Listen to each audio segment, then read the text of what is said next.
The night air was heavy with fear. After generations of slavery in Egypt, the Israelites were finally free. Led by Moses, they had walked away from everything they knew, carrying hope in their hearts and uncertainty in their steps. But freedom didn't feel safe yet. Behind them, danger was closing in.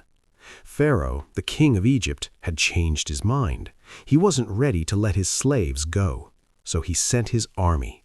Hundreds of chariots, trained soldiers, fast horses, racing after them. In front of the Israelites was the Red Sea, wide and impossible to cross. Behind them was the Egyptian army, growing closer by the minute. The people panicked. They cried out to Moses, their voices shaking with fear and anger.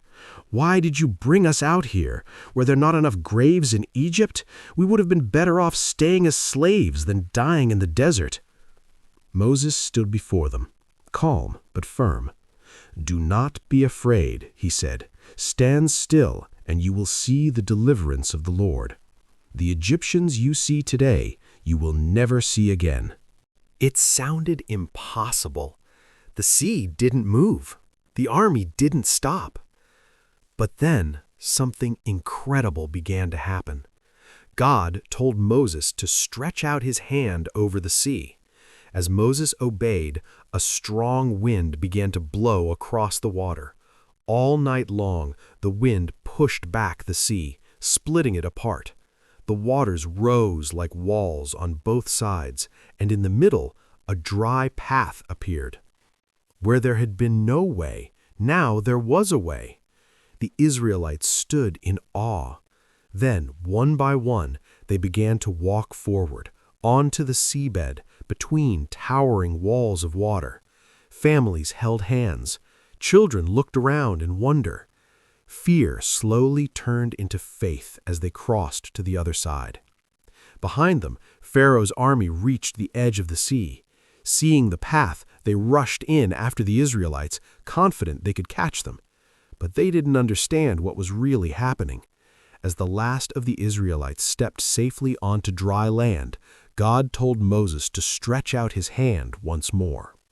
Moses raised his hand over the sea, and suddenly the wind stopped. The walls of water came crashing down. The sea returned to its place, covering the chariots, the horses, and the entire Egyptian army. Not one of them survived. The same path that had saved the Israelites became the trap that stopped their enemies. On the other side of the sea, the people stood in silence, catching their breath. What they had just witnessed was beyond anything they had ever imagined. They were no longer slaves. They were truly free. Relief turned into joy. Fear turned into praise. The people celebrated, singing and dancing, giving thanks to God for saving them in a way no one could have expected. This story isn't just about a miracle at the sea. It's about what happens when you feel trapped, when there's no clear way forward and everything behind you is chasing you down. It reminds us that even in the most impossible situations, a way can appear where there was none before.